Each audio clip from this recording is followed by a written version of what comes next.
This is episode 2 of the Uzi Strength Podcast, and my guest today is a friend of mine, professional fighter Chris Wade. All right, welcome, Chris, to the show. Thank you. All right, so what we're going to do today, we're not going to start off with the normal bullshit like, Chris, how'd you get into fighting? How'd you get into wrestling, jiu-jitsu? We're just going to talk about street shit, gym life, fun stuff. Nobody wants to hear that bullshit. So I thought about this before we're going to start talking. So every time we walk into Belmore Kickboxing, so let me start by saying how I know Chris is actually from fighting, right? I met him at the kickboxing gym. And I remember when Chris was a kid, you might not remember this, but we kickbox. You do remember we kickboxed on the same kickboxing carts. Yeah. And I remember sparring Chris when he was a kid, not knowing he had crazy kicks for a wrestler. I'm like, this motherfucker front kicked me like 4 times in like 16 seconds. It wouldn't even let me get inside on him. I remember that. I'm like, bunk, front. I kept walking into a bunk. But anyway, so the one thing, like I see Chris on the regular at the kickboxing gym. He trains with our same friend and trainer, Keith Trimble. They speak about him a lot. And very often you walk in the gym, you always walk into a crazy story. Some funny and all fighting gyms, I'm sure, have that. So recently I walked into the gym. It was probably a few weeks ago when you were talking about a fight story, and we started talking and rolling with it. And what I wanted you to do is continue with that because it was interesting to me. Do you kind of recall that story, what you were talking about? All right, so I'm not trying to say that I was some nutcase out there, but we, when we were younger, we got into a lot of street fights. So do you remember like anything about the story I was telling? Because I don't even know which one that I was telling. I remember that because we talk about this shit all the time, and they kind of get balled up into one big thing. Is we would talk about football punting someone in the head.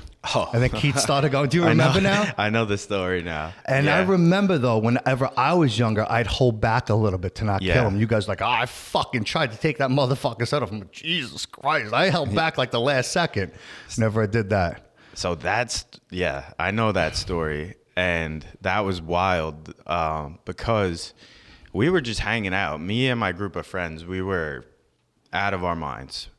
If you ask anybody from like that area, they grew up around that time, or they were like parents around that time, they knew like our group of friends. Like we were good people, but if you fucked with us, it got ugly. Or if you fucked with even one of us, it got ugly, and your whole group was involved now because there was a lot more than one. And in that particular instance, so we had gotten kind of like this rep, but we were loyal to a lot of our friends that, you know, you have like those outside friends when you grow up. You got your core group, which was like us, like the wild wrestlers. And then we had all our buddies from Islip or whatever. They knew, like, some of their friends were soft as fuck, but they knew like who the guys were if the shit hit the fan that they wanted to be around. That night we were hanging out. We were probably like drinking a little bit, but we were just at a house, and we got a phone call from a friend like in panic saying that our buddy Eric was being jumped, and it was at a bar that was like right down the road. And that's just the way we were. Like if somebody was fucking with one of our people, we were going to go and shoot over there. We weren't going to hang them out to dry. We get there, pull up, jump out of the car. I'm talking chaos. Like this bar is not even open anymore on Sunrise Highway, but everybody is thrown out of the bar. There's 100 people outside the bar, and it's on the service road. So we roll up. We can't figure out who's who. Finally, I see my buddy is encircled, and he's gassed. Like I'm talking like you watch the end of a heavyweight fight, and you see how their hands are down. The fight was going already. This was going on for a while. Shot over there, and they had him kind of stuck, and it looked like he was a big dude and he could fight. So I could tell this isn't the first guy he has scrapped with tonight. So we pull up, we just like break through the circle right away, and it winds up being all dudes from the next town. So half of us know each other. We're trying to now sort out what the fuck is going on. And whenever we get in a fight, me and my brother would stay like close, you know, because we want to be able to help each other. We thought about shit like this, you know. So we were close to each other, and I was talking to someone like calmly, trying to like de-escalate shit because we knew the other people. And out of nowhere, a right hand just like comes right across my jaw. Like this dude tried to ice me and came out of, I guess, like my peripheral where I couldn't see him. He had a running start and he laced me with a right hand. And I remember my head turning and he tried to run and like take off, but he didn't realize like who I'm with or who we are. He was from another town and my brother was only like 5 steps away. And as he ran right into him, body locked him, lifted him up, slammed him one time. And that's here we go with what you're saying. Something would snap, especially if somebody like you just tried to take me out, like knock me out cold. Now you're gonna fucking get it. Yeah. And he got loose and he ran up the service road, but we were done with him already, so we chased him and caught him again.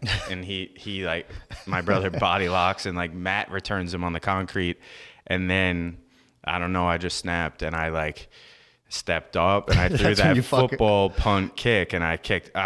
Listen, in a street fight, like the fastest way you're going to take somebody out is, especially if you get them down, you do not want to to go to the ground separate in a street fight. and That's like just the kick one him thing, bro. as hard as you can. And I kicked him and this guy died like immediately. You're lucky you didn't kill him. Well, that's where it kind of goes. Like he's in the grass that hasn't been cut, like on the service road, laying there. And I thought, usually you knock somebody out, like a few seconds, they're going to get up. He didn't get up. So we kind of like jog it back over to where the real chaos was going on. But now I have my eye on like where this dude was, and he just was not coming up. Like, so I actually had to like the guy you kicked. Yeah, I had to You're like waiting for him to like get. I had to like call shit. attention to other people. Like, yo, I think somebody's over there. To like get someone to go check on this dude without me having to go be the person. So I'm getting a little worried. I was getting worried, and I saw them like sit him up, but he wasn't like really good.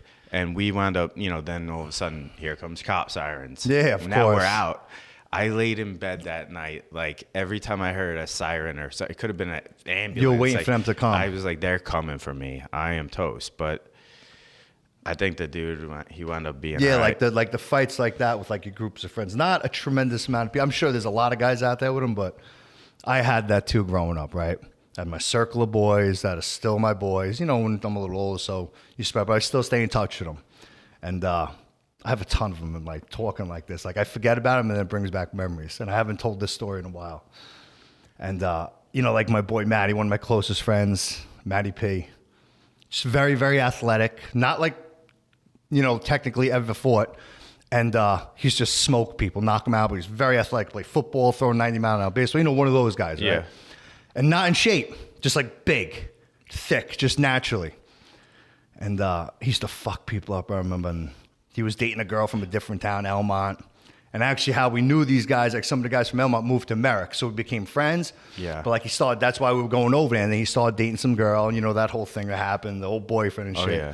So they had like a set up fucking almost like sanctioned fight in the school. But me and my boys took over the circle, and we were there, and there was like 30 of them and like 20 of us. And I was Matty's corner guy because he used to corner me, right? And the kid he fought used to kickbox. I know him back then, like ever fought, but we were like, yo, he kickboxed. He really like trained kickboxing. And I remember Matty gave me like the fucking, if I need brass knuckles, right? And they were plastic. And we didn't know what knuckles did. Then we just knew brass knuckles. Yeah. Oh, then I learned though. Then I what brass knuckles do. Yo, it was a good fight. It was even. Yo, and they were going. Like we had like rounds. They'd take a break, come back, talk to us. Yo, it was hysterical, right? And they were going at it. It was fucking, the kid was tough. And he was bigger than my friend. My friend's like, yo, I need those. I gave them to him, bro. Dude, one shot, bro. Hit him with a right and then a fucking left. I was like, bro, the kid's head opened up like a fucking fire hydrant. Went down. Dude, I thought he killed him. Same shit. I'm like, holy shit, bro. I didn't know, bro. We were like fucking 17 years old. I didn't know what knuckles did to that extent. Dude, and they were plastic, but like, I don't even know where he hit him in the head. His head exploded. Sure enough, gave him knuckles. Cops were coming at that time. We ran. I'm running with the knuckles. Through the knuckles. You got the weapon. You got rid of the weapon. Got knuckles. Yeah, we got away though. But just another funny story, I have a ton of them. Oh yeah, I could go all day on. I've had the same I've been in every situation. I've had knives pulled on me. We've had friends get stabbed. I've had, I've been hit like domed over the head with a glass bottle. You brought that up. I would have never ever thought of this till you brought this up. Stabbing, right? So, I know I'm going to say I bounced, and everyone's going to be like, you know, Keith likes to break my balls out. You know, he goes, I would have loved to see you bouncing a fucking 5'8" bouncer. I was like, yeah, all right, take it easy. I was the guy who took out the knees. But anyway, I used to work at this club Sprats on land over here. And do you know where on Merrick Avenue it used to be like Mirage, and now it was a Buffalo Wild, and now it's a club again. But anyway, we're talking fucking years ago. And I used to work a certain night that was like half hood. It was like a Thursday night or some shit. And there was fights all the time, like fucking on the regular. And I remember a fight broke out, and then all of a sudden, you know, we're breaking shit up or whatever. And in the front foyer, it was like 3 steps down to like, and it was all tile floor. And there was some kid laying there on the floor. I'm talking like, dude, in seconds, bro, there was blood filled up in the whole area. Like this, and it was kept going, it was coming out of his leg. They had to turn to get his leg. Someone took a fucking piece of like a metal shiv, and they stabbed him in the leg, thinking I'm going to stab him in the leg, and like, oh, it's not the fucking chest or the belly. And they didn't realize they hit the femoral artery in his thigh. God. And the kid almost bled out in seconds, bro. Oh, yeah, dude, I just thought of it now. Another one working at that club. But anyway, the point is he almost bled out in 4 seconds. All of a sudden, I'm looking at him going, damn, he's fucked up. Then within like, I'm talking like 30, 40 seconds, he's like, yo, I'm getting cold. I can't really breathe to it. He was like, I was like, holy shit, bro. Just that's how fast it was shooting out. Did you ever see that video recently? You know, on fucking social media and all the shit, you could see everything. Kid in the mall in Australia got stabbed in the neck. Did you see that? Oh, he died, yeah. Did you see how fast he bled out, bro? Quick. That was the fucking same shit. The artery that runs through your whole body, that main one. Oh, he got I know. stabbed in the neck. You know, the kid fucking, who knows what he was thinking, stabbed him in the neck. My boy, when he got stabbed, they missed his femoral artery by under, like, it was like a half inch, the doctor wound up saying. And the guy went back to stab him again a second time, and my brother, like, doubled up and, like, dove on his hand and, like, wrestled the knife from the guy and beat the shit out of him. And the kid wound up getting, like, ran and then got arrested, but they missed his femoral by, like, and they said the same thing. If it would have hit it, he could have bled out. Like, oh, you bleed out in a second. It's not simple where you could just always tourniquet. Like, he hit him up high, like in the hip. It's not that simple. And if he would have hit him up high where you can't get over it and like You're shut fucked, everything down, it's too deep in like your groin. You can't tourniquet.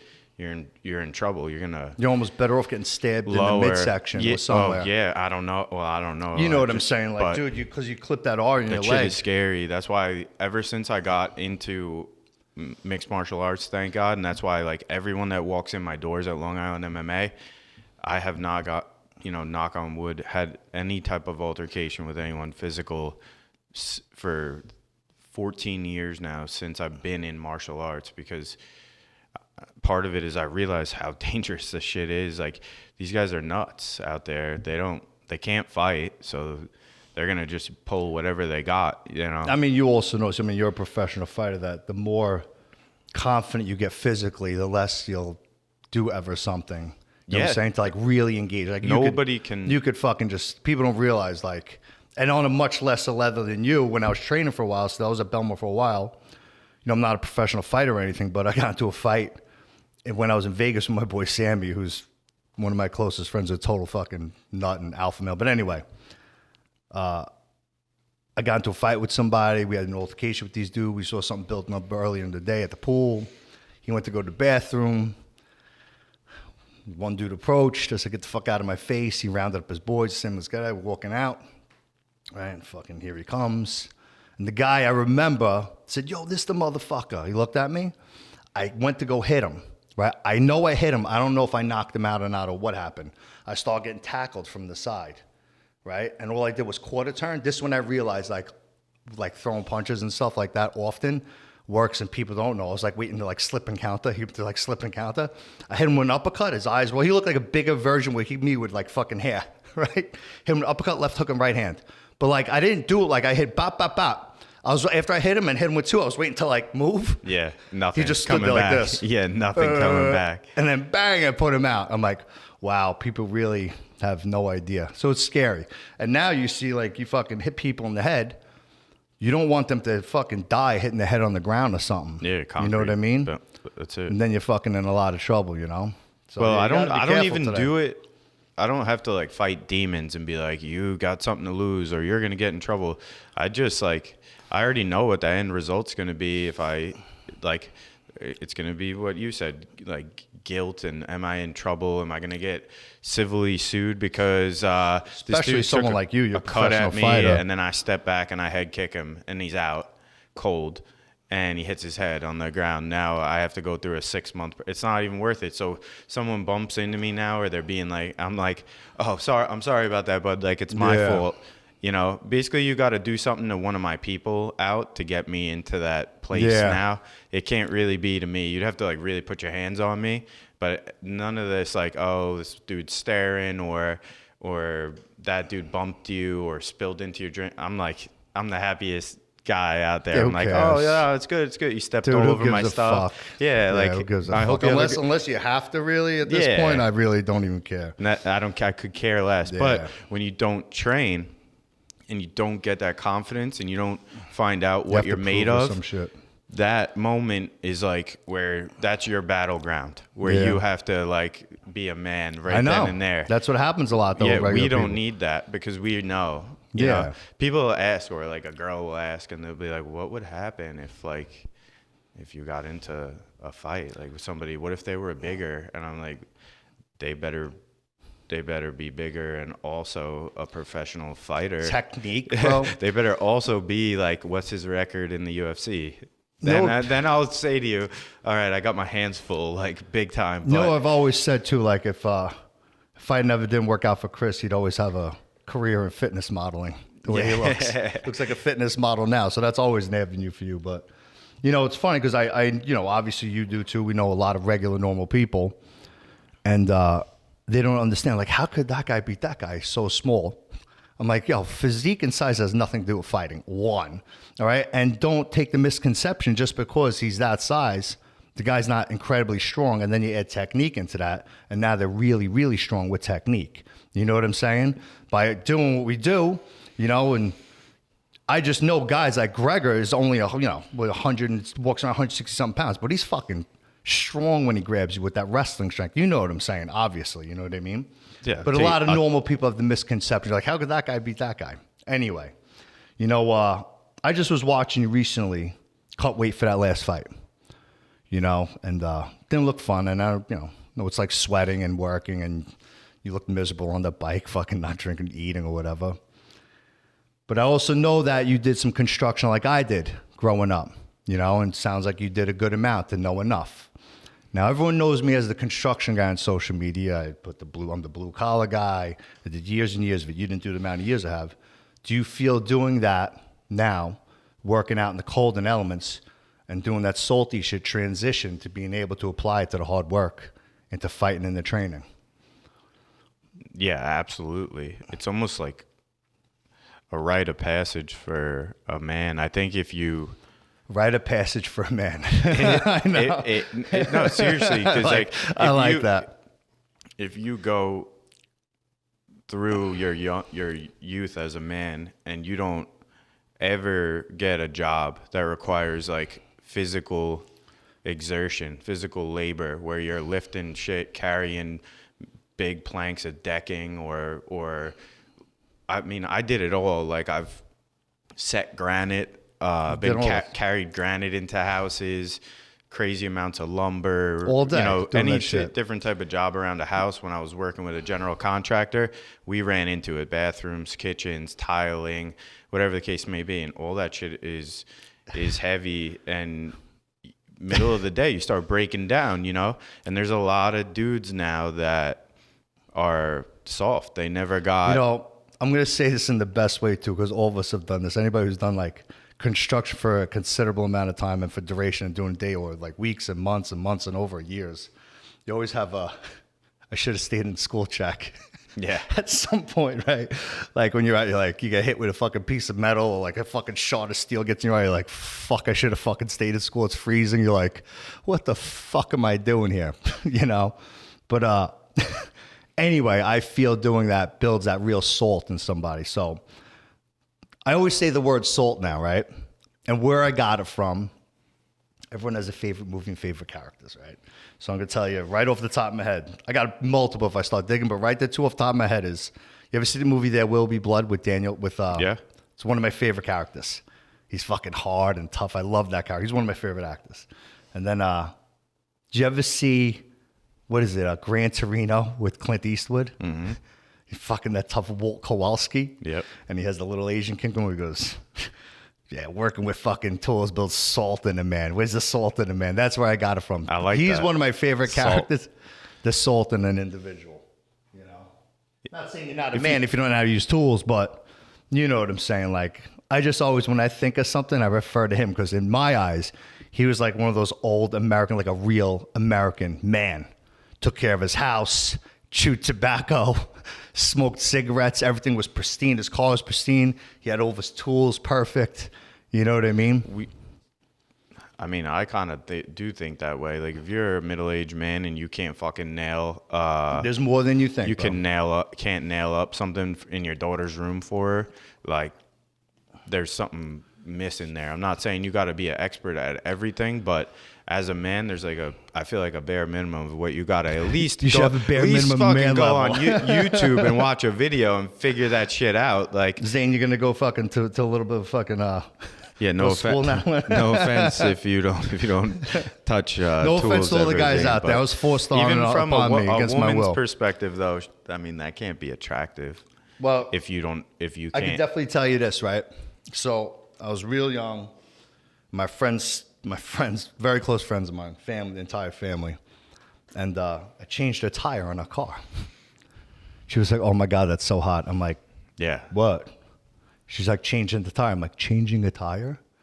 I'm like, "What are you talking about?" She goes, "My brothers can't do it." I said, "Your brothers can't change a tire?" I was like, "What are you talking about?" I go, "Yo, my wife knows how to change a tire," which is different. You know, she grew up in a house with guys who love fucking cars, her brother and her dad. So it was just pushed against her, or even, wanting to know. But yeah, I mean, every man should know how to fucking jack up a tire. God forbid if something happens on the side of the road, you're your family, and you got to wait for some idiot to come change it. You got to get out of there, which could be a potentially dangerous situation. I know that's the way I think. I always have my guard up. Yeah. Right? So even like, and I'm sure you're the same way with your daughter, right? You always hear the fucking crazy shit with Navarro in the world, people taking kids or whatever, and it happens around here. So I take my two kids to Target, and I walk through the park and I'm looking over my shoulder. So I just think if everybody, and I got my thing on me, if anybody looks, I'm like, yo, this motherfucker's on point. He's not the guy to fuck with. We're all black like I'm in tactical shit. And even walking back, I tell my kids, I go, I put him in on one side. I know maybe I'm a little far like this, but, for all the guys out there, don't have your guard down because something could happen, then you'll be sorry. I put my kids in, this is a little educational thing, right, for you guys out there with kids. I put him in the car only on one side, right? Because think about it, if I put him on one side, I'm by myself and the door is open or even unlocked, and I go around to the other side, what if someone comes in quick and takes him out the side? So I put him in on one side, I lock the door. I know it's crazy. So they could get in on one side, and then I close it, I lock it and walk around the other side and get in. A little far, I know, but I don't have my guard down. Yeah. And then I think I told the story maybe to Keith recently, whatever. Some dude started walking up to me in the parking lot. I don't know who he was. Maybe he just wanted money, or maybe he wanted to check it, and there was other people. And from like 20 feet away, I go, don't come near me. And he was like, all right, sorry, I won't come near you. Point is, don't have your guard down. I'm a little bananas with that, I totally get it. Especially Having a little girl, young, like, I always have my guard up. I had a incident by the boat, like this year, where we kept the boat. It's like a public marina. I was just fixing something in the cabin, but it's quiet down there. You can like hear everything. And she had the crab net, and I was just letting her walk along the edge where we were and see if there were any for her to catch. And then I hear it's so quiet, like I could hear the car rolling up because it's like just the tires like rolling on the asphalt. So I like pop my head out, and she's like down the next walk from me, like looking down at the water, and I see these two like older dudes pull up in a SUV, and they roll past like my boat and to the last one where she's in, and they stop the car and they roll the windows down. And then so now I'm just fixated on the truck, but they can't see me because I'm down like a little bit lower, and I don't like call out to her first or anything. I'm just like, I'm watching the situation. I already assessed like they're old enough to the point where there's no chance they're running to get to her and running back to the car before you broke down what could happen before instantaneously. I'm like, all right, that, you know, but then I start like, then he's like leaning out the window, and I could see now his like direction. He's staring at her, and so I get out of the boat. I jump up onto the grass, and now I start approaching the car from an angle where they like, couldn't see me at first. And I was gonna just walk up on them and be like, "What's up?" Like get in the window, like, "What's up?" And they caught me out of the side mirror, and they started like rolling away. So I started walking faster. They start picking it up. So now it turns into a jog, and they're going like, 20 miles an hour in the something thing. No good is definitely. I called her over right away, and I was like, "You see that car? You remember that car? You see that car ever again here? You call out to me like immediately." I don't know who they were or what they were up to, but they weren't up to anything good. So I totally get it, man. And that's like supposed to be a relaxed place down there. You got people boating. It's like a good community, but you got the public that can access it. You don't know who's going in and dude, out, man. Like you take your eyes off. If I was like 1 second, a bro. bad dad, you're in the cabin passed out or something. Now it's up to like her, and I'm always like, with my kids especially, I'm like where I'm somewhere, and over here they have a crazy Halloween thing every year, and it's getting busier and packed at the end of the block. It's fucking crazy. There's parents, there's kids. It's all on the street. They close the streets off. I'm like, this is like a picking ground for fucking children. No one knows the parents are drinking in the street, and I'm the one always looking. But parents are like, they're not watching. They're letting kids up the block. Next thing you know, your kid could be gone. I mean, that's a reality in today's world, and you think, you hear these stories happen somewhere else, but it happens right here. Someone I know who owns a gym was telling me, a client, they were at a Walmart over here, and she was with her 2 kids, and she noticed a man and a woman, kind of like one down one hallway. She had a weird feeling, human intuition, and she had, human intuition, and she was like, she went down another hallway, and they were there again, and then she started leaving, and she noticed they were following. Then she knew something, and she fucking goes, "Get away from me, get away from me." The guy ran, and he just bolted faster, obviously. He left the other girl, she got in a car. She got the license plate, and then she called the cops, and they pulled that car over, and they pulled her out of the car, and they had pictures of her kids in the phone. And other kids, too. So they're 100% looking to grab. You know what I mean? Yeah, and they're probably fucking scot-free right now doing the same thing. Yeah, that person should be locked up. The whole system is fucked exactly, right now. Exactly.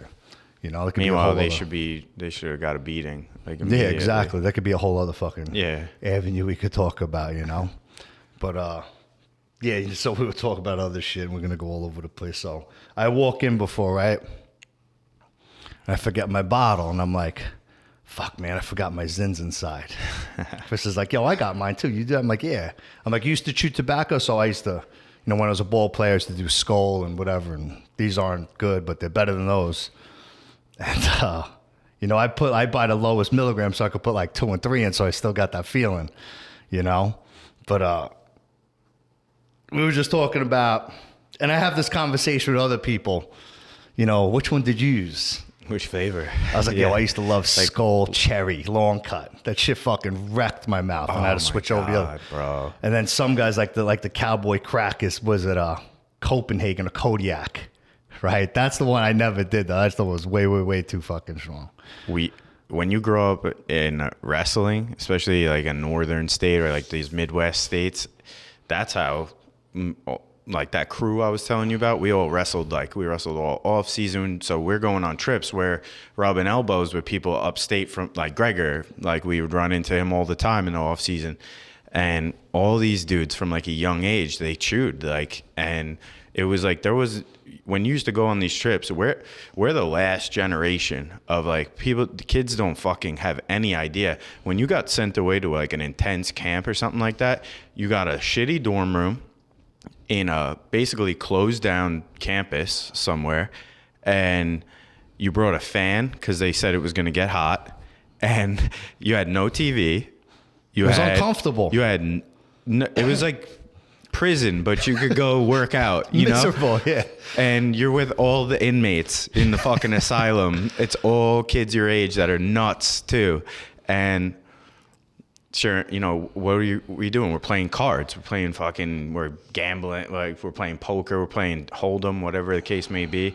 And then it started like somebody cracks a tin, and it was like, we're only like 15. They're like, show it to you, like, come on. And this was before pouches, like the long shit. This is long cut, like, or what's that other shit? Red Man? No.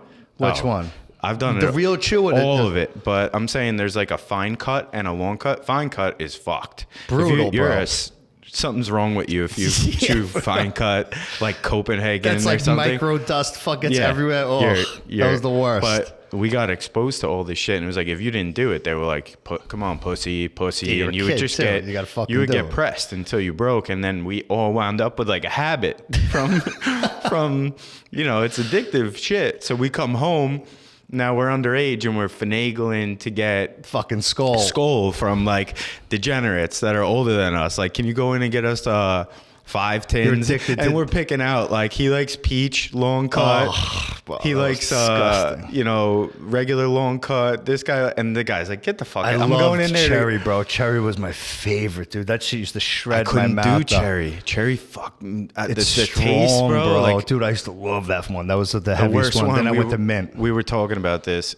Is wintergreen. Like, that's how I started it. Like grizzly wintergreen. We were talking about like, because now they make these flavors like cool mint and coffee or cinnamon. There was no cinnamon back then. Yeah. And I said, you know which one I don't like is wintergreen. We both grimaced. We're like, it reminds us when we used to dip. I would like the wintergreen one. You're like, fuck, that's the last one they have. I remember that. You couldn't fucking pay me to put that shit It reminded me. So I was like, let me try the flavors. Let me try this and this. And then I bought wintergreen. I'm like, yeah, that's the last one I'm gonna fucking buy. I actually quit like a long time ago. It's been like 8-9 years since I've chewed any tobacco. That shit's no good. It's no good. That shit will It's definitely no good, and like it's disgusting too. Like nobody's like sees you with the brown like spit bottle and they're like, oh, that's cool, you know. That was actually one of my most favorite things of dipping was the spitting part. No, that fixation part is what it's like is addictive of it, but like when someone else sees you or a girl sees you, you're like, the brown that's not it's not attractive. And I remember all the time at the end of nights we'd be drinking all night, and then you're all thrown off on like what you could handle, and you throw that last lip in and it takes you out, bro. You start spinning. Yo, and then these you're like, I gotta get out of here. And these guys, dude, like I remember playing ball, they would go upper deck. Savage. I go, what's that? They're like, dude, this thin skin is thinner. You go upper deck and get fucking rocked off. I'm like, yeah, I'm not doing that. You know, to go back to what you were saying before about like the fan in the room and shit, and you know, I've said this before maybe, but like, you know, when you were a kid, there was like, I'm sure there was like, you know, you had fucking beef with your boy who's probably your friend now in school. And you're like, yo, we're fucking fighting after school. And like, yo, and I've been in those fights. And I've lost them and I've won them. Where like you build up all day, 3 o'clock high. If anybody never seen that, watch 3 o'clock high. It's fucking one of the best 80s movies ever. Did you ever see it? No. Yo, it's fucking great with Buddy Ravelli's the bully. Yo, it's great. It's like one of those classic stories, 80s stories. Yeah. It's excellent, bro. The big bully, the fucking little nerdy touches him and he's like, 3 o'clock, we're fighting. 3 o'clock, we're fighting. But I think the whole buildup, and I just say the fight itself, right? But it's not the fighting part that's good. It's the whole buildup to doing something that you have to do in front of people has been taken away. Do you understand? Like living up to that and like, yo, force yourself like, fuck, bro. I got to do this in front of people. That anxiety that built up and doing something in front of, you know what I'm trying to get at, right? I feel like that's taken away. That's an important building block of someone and of anybody, an individual. And that's been, you know, it's almost like the comfort. choose the, it's easy. Well, nobody wants to live in the real world and address like situations that are about to come up that you don't want to face are going to give you a ton of anxiety though in that, and you got to learn to deal with that anxiety, because all that time from the time you had that incident to when you know it's going to go down is all you're doing is thinking about what's going to happen. Oh, I was nervous all day, you're bro. Anxious I remember time. pissing every half hour. I'm like, oh, kids can't handle that. That's a good builder though for someone. They'll call their mom. They'll call the police to get out of like the feeling of having to face like. Yeah, but not saying being a bully and trapping a little kid that's not cool. I was the kind of guy that would just beat the bully up. I know, yeah. Like because of what was going on. But nobody has to. You're right. Like living people up to the now, moment. we're the last generation, really, kind of where people have to like. You got to face reality, and you don't have all these outs of like they're feeling that what you couldn't. The nerdy kid couldn't say my feelings. He would just get crushed at school until they got him to him anyway. And you know what I also didn't understand, Chris, is this, right? Cyberbullying. Oh my God. Cyberbullying, right? You bully someone on fucking social media, dude. Not trying to sound like a tough guy, right? Because there are plenty of people a lot tougher than me who could beat the shit out of me. But 100%, if someone tried to do that to me, I'd smash them in the face the next day in school immediately. And then if they did it again, me and my boys, right, would do it again until they fucking stopped. There's always a saying, right? If someone, and this is a real story, and I'm going to tell it the best way that I can remember. I have a very close friend of mine was telling me about a son's friend. The kid was getting bullied on the bus, and then the kid was bigger and older, whatever. And the dad was like, "You're going to fucking fight him." Until he told him, he goes, "You punch that bully one time in the face, he ain't going to bully you no more." And he fucking did it. He built up the balls, and one day he was like, bang. And he didn't, he tackled him, beat him up. But the point is, he punched him one time in the face, and he never did it again. So you got to stand up to the point of what I'm saying. You can't back down from it. The whole point, I'm using fighting because whatever, maybe that's a situation, but there's other situations in life that you have to stand up to that are difficult, and that's been taken away. You know what I'm saying? It's been taken away from every angle. Like you said, it's not just getting in a fight and dealing with a bully. It's like anytime someone's made or put in an uncomfortable place, and it's mostly because of their own decision making, there's always these outs, and there's always you could hide behind and be the victim. Everybody's a fucking victim now. Nobody's accountable, and that goes from personal relationships to just like being at the workplace or whatever. It's really rare you see a man or a woman who's like stand up and they like own most of their shit. Be accountable. Yeah, being accountable is a rare breed of people and now. There's always today, right? And I'm not saying everyone, like Zane's good, and there's a few, but the percentage is going down. That see the value in always choosing the hard route. So like Gregor is such a maniac, right? And he's fucking crazy, but I've always chosen the more difficult path just because it was self-challenging, and I knew the easy path. I feel like a pussy, and I'd have these conversations in my head and call myself a pussy and whatever. And I'm not a professional athlete or the best at anything. Some things I'm very good at, but I've always just naturally chose the harder path because I knew it would make me feel better, and it was self-fulfilling, and it was beneficial, and you gained that way instead of choosing the easier way. Do you know what I'm saying? I think today they're building in the easy way to people too much. Now look at what gets the most views online. Hack this, streamline that. Don't you hack my dick. That's not everyone, but I've seen people do it at high levels. You have a degree in something. They're on every website that me and you don't even know about because we're older, and they're getting their thesis written by ChatGPT. It's all, how can you hack this, streamline that, not do the work, not actually be who you say you are, but flaunt whatever pedestal you've gotten yourself and it's all fake bullshit to everybody else. And then you go home miserable and whatever. But it's all, not a massive percentage of it now is all fucking smoke and mirrors.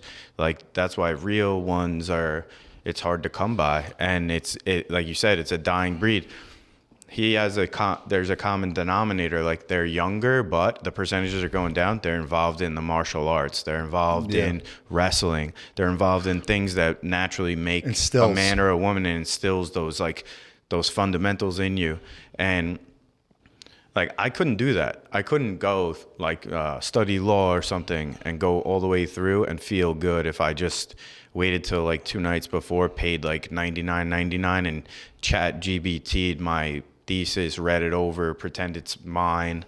And that's not fulfilling, like what you said. But to some people, like they don't care at all. They just want that piece of paper. Yeah, but how does it feel? You just did it the artificial way. You didn't really do it. How messed up is it that could be your lawyer one day, or that could be your doctor one day? Scary. And their paper. So like your daughter's fortunate to have someone like you as a father who has the mind, and like I hope I could do this. My son is tough, man, but he's good. But it's funny. My son is, and every kid's different, right? My daughter has the fear of God of her and me. My son, when I get mad, he's like this. Pretty much, right? The only thing that works is I'm learning, like, but you still get mad. You're going to take away the iPad, take away the TV. You just got to do it calmly, and like 50% of the time you do it calmly, and 50% they don't. My wife sends me stuff all the time. This is the one thing about social media, what it's good for, is that the child who does that when you're younger is the child who will be independent and need no one and lead. So that's the part I look for. You know what I mean? Is that he's going to be that guy that goes, I don't need you, motherfucker. You need me and lead. Right now, he's the motherfucker to me, but I got to look at the benefit side of it. You know what I'm saying? It probably means you just have a healthy young boy because he's challenging. He's like other. Oh, he challenges me, that motherfucker. My brother's son, he's like, he'll challenge you, he'll test you. And you got to kind of like, it's like almost going into the animal world where they have to get kind of like checked a little bit, and then they respect like the levels of what it is. But until then, they're gonna test to see how high up they could kind of climb and what they could get away with. Same thing with you, with my daughter. Like, I came from 4 boys, and I didn't grow up with a little girl. I don't know exactly. I'm on the fly learning how to be a girl dad, single girl dad. And so there's a lot of time spent where there's not another like adult female figure in the room. It's me and her.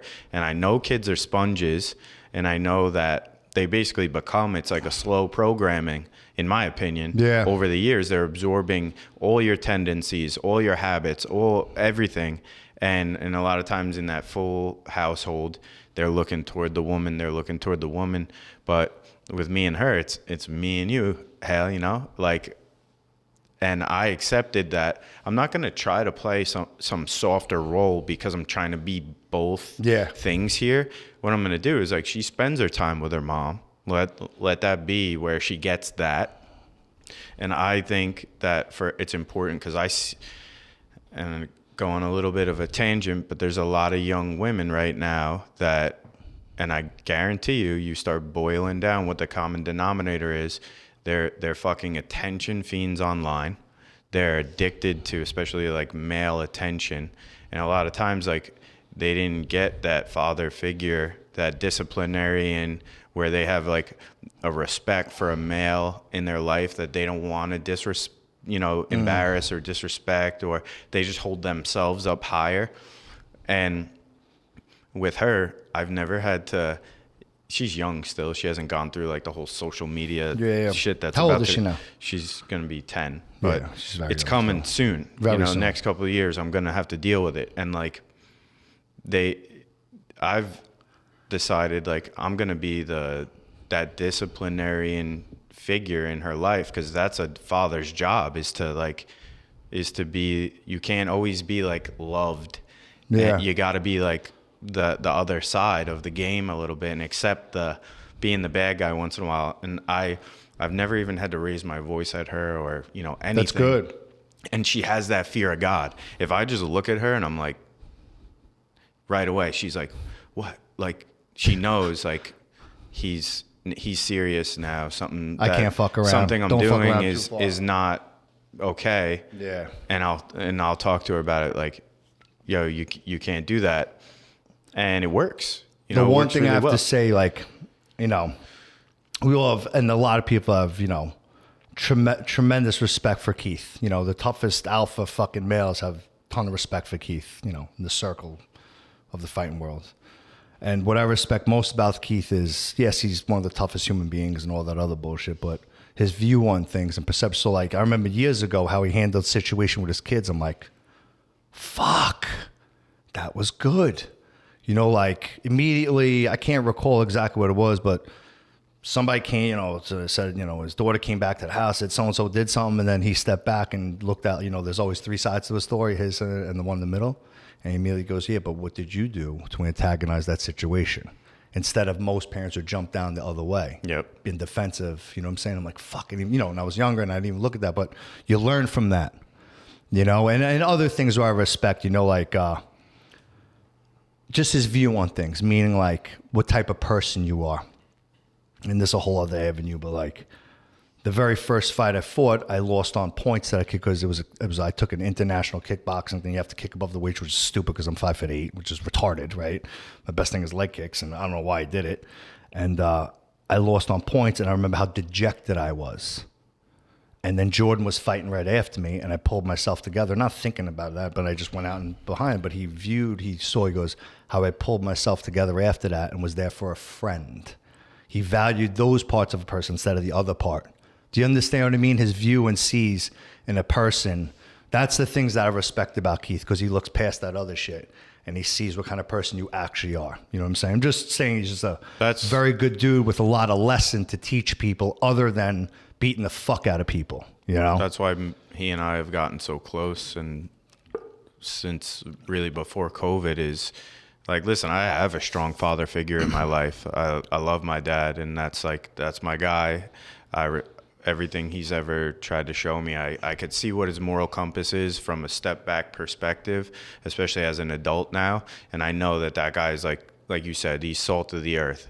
And I could just tell, and I hear how people speak about him, like in the community. He doesn't take any shit, but his compass is like true north. And Keith is one of those guys. Keith is one of those guys. For me as a fighter, a professional fighter, it's important for me, the way I grew up, and my wrestling coach, Joe Patrovich, was legendary, but he had that age gap and the father figure and the teaching you about life and his character that would rub off on you, that made us all like great wrestlers and good men. And when I started to work with Keith, you know, obviously he has girls too, and it's not just that, but like, he and I align on that moral compass level of like right and wrong and what's going on with the world right now, and how to raise kids and protect children in general. And he's just like, for me, when I'm training and I'm getting ready for a fight, like I need a couple different levels. Like, I need a couple of my teammates in my corner that are like my peers, my age. I got Ryan LaFleur, who's like a big brother basically to me, because I'm the oldest, so I don't have that older, but me and him are friends. So when push comes to shove and something hard has to get said or whatever the case may be, I kind of can lean on Keith to be that guy that shoots straight with me and fucking... You didn't have that before in that circle. Well, not saying I never had it, but... He's the father figure though in that circle. I know that. Yeah, I have that respect, and there's like enough of that age gap where, you know, I look to him as another... My dad is A1, but men like that, like my coach from wrestling and him, and I take pieces of like the best parts of these guys, and I try to make them a part of me. Yeah, and Keith has a lot of value. What my core values are as well.